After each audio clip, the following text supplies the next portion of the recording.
বন্ধুরা, আবারও মজাদার একটা রেসিপি নিয়ে হাজির হলাম আপনাদের মাঝে। আজ বানাবো কাঁচা আমের খাটা বা আমের টক। কাঁচা আমের খাটা বানাতে আমি কয়েকটা কাঁচা আম নিয়েছি। তো আমি আমগুলি খোসা ছাড়িয়ে কেটে নিচ্ছি। আমের বিচিগুলো ফেলে দিতে হবে, বিচিগুলি রাখা যাবে না। শুধু আমের মাংসটাই আমি নিয়েছি।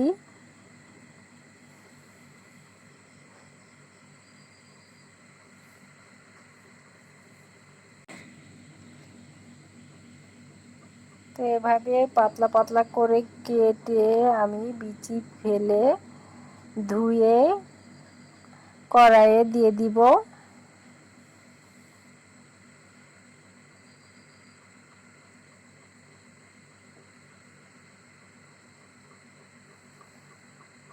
দিয়ে দিব পরিমাণ মতো চিনি,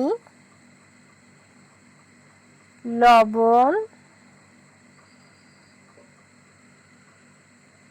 ও সামান্য পরিমাণে হলুদের গুঁড়া।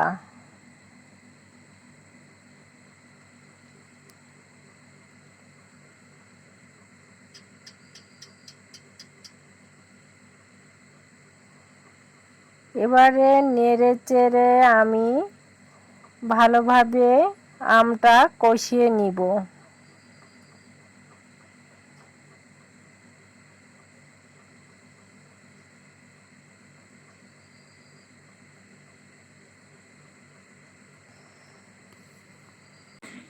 বন্ধুরা, যারা আমার ভিডিও দেখেন তারা অবশ্যই একটা লাইক দিয়ে দেখা শুরু করবেন। আর আমার ভিডিওটা ভালো লাগলে অবশ্যই কমেন্ট করে জানাবেন, আমার পাশে থাকবেন। আর যারা আমার ভিডিও দেখেন কিন্তু সাবস্ক্রাইব করেন না, তো অবশ্যই তাদের উদ্দেশ্য বলছি, সাবস্ক্রাইব করে আমার পাশে থাকবেন। তো বন্ধুরা, ভালোভাবে আমটা কষিয়ে নিয়ে আমি ঝোলের পানি দিয়ে দিব।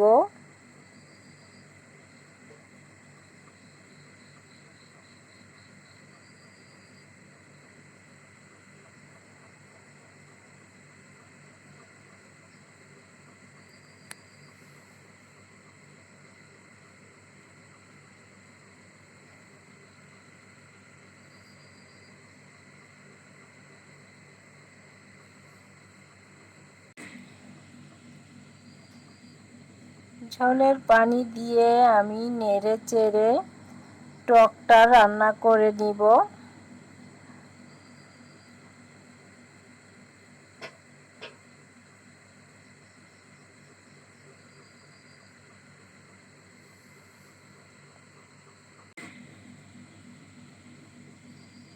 তো আমের খাটা, বড়ইয়ের খাটা অনেকে খেয়েছেন, কিন্তু দেখা যায় অনেকে আমের খাটা খাননি।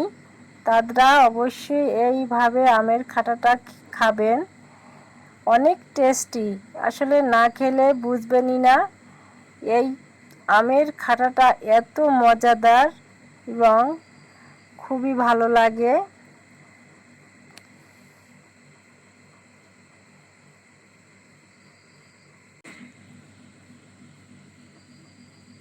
তো নেড়ে চেড়ে আমি আমের খাটা বা টক রান্না করে ঢেলে নিয়েছি। এবারে কড়াইয়ে সাদা তেল দিয়ে দিব।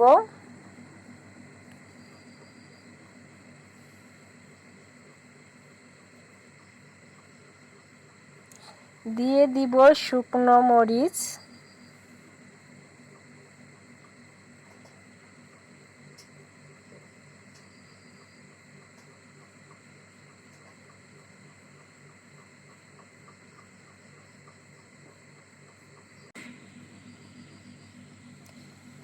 দারুচিনি, এলাচ তেজপাতা,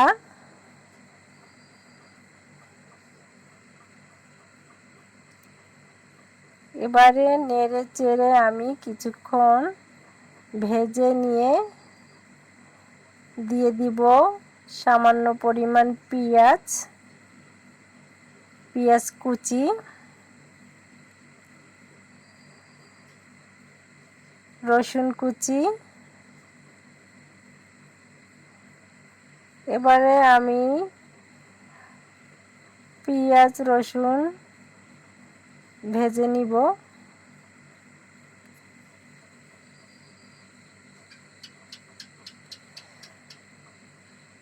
যখন বাদামি কালার হয়ে আসবে তখন আমি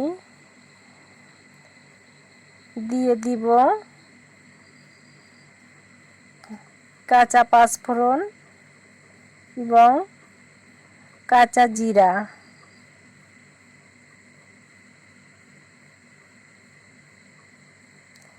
তো এবারে আমি নেড়ে চেড়ে আমের খাটাটা ঢেলে দিব।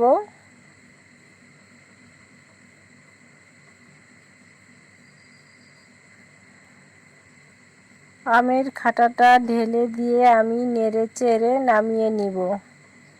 এভাবে আমের খাটাটা খেতে কিন্তু অনেক মজা হয়। তো দিয়ে দিব পাঁচফোড়ন ভেজে রাখা গুঁড়ো করে নিয়েছিলাম। তো পাঁচফোড়ন গুঁড়ো দিয়ে নেড়ে চেড়ে আমি নামিয়ে নিব আমার গ্রাম্য ভাষায় কাঁচা আমের খাটা। এটা কিন্তু গ্রামের মুরব্বিরা খেতে অনেক ভালোবাসে, ভাতের সাথে খেতে হয়। তো এটা সত্যি অনেক মজাদার, অনেক টেস্টি, না খেলে বুঝবেনই না। তো একবার ট্রাই করে দেখার অনুরোধ রইল। সবাই ভালো থাকবেন, আমার জন্য দোয়া করবেন। আল্লাহ হাফেজ।